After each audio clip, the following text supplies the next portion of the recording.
So, Michael, it's great to have Chris Brunt back in the squad for you. Yeah, it's a big plus. You know, he's played a part in the last three West Bromwich Albion games. Started the game on Saturday. A difficult game for them against Manchester City as well. So a difficult game for him to come back into.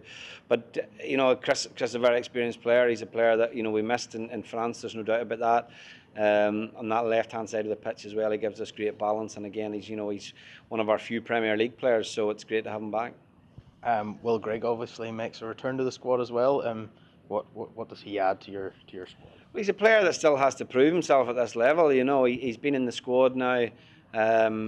He unfortunately, for personal reasons, wasn't able to be part of the squad in the opening three fixtures, but he's playing on a regular basis in the Championship. He started the season quite well, scoring goals. It's been a little bit more difficult for him recently with Wigan, maybe not getting the results they'd hoped as well. So, but again, a player playing at that level and playing regularly for his club is a player that we can't ignore. And he has to come here and hopefully force his way into the team. And if he gets that opportunity, that he takes the opportunity.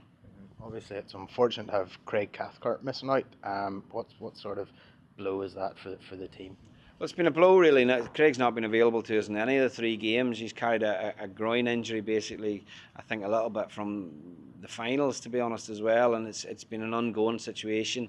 Again, Craig's playing his football on a weekly basis in the Premier League, and he's a player that I think we saw how important he is to the team, and particularly in France.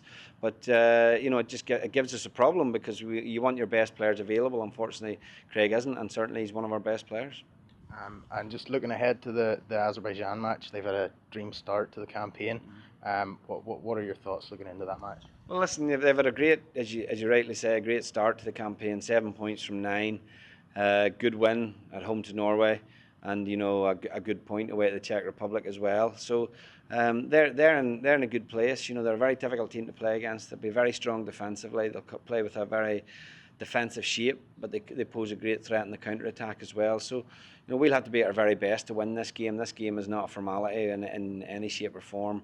I think Azerbaijan are a very strong emerging nation, investing very heavily in their football as well. So we'll have to make sure that our performance level is at its highest, because this is a game that we know the significance of 3 points. It will propel us to second place in the group, and that's a good place for us to be in at this point in the qualification campaign.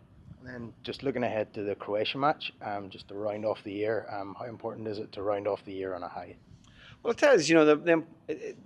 We've had very few friendly internationals here, and I think now that the stadium's complete, I think it's a good opportunity to bring a team of that calibre here. Is great. It's great for the supporters, but it's also important for the players that come away time after time in international duty and don't play. So I have to see them at some point, and this is an opportunity possibly to see some of those players, and also for the supporters to see some of those players as well. We have to give them experience at this level, and if you're giving them experience against teams of Croatia's calibre, then hopefully, as I say, as the campaign progresses and they need it, they'll be ready to play if and when they need it.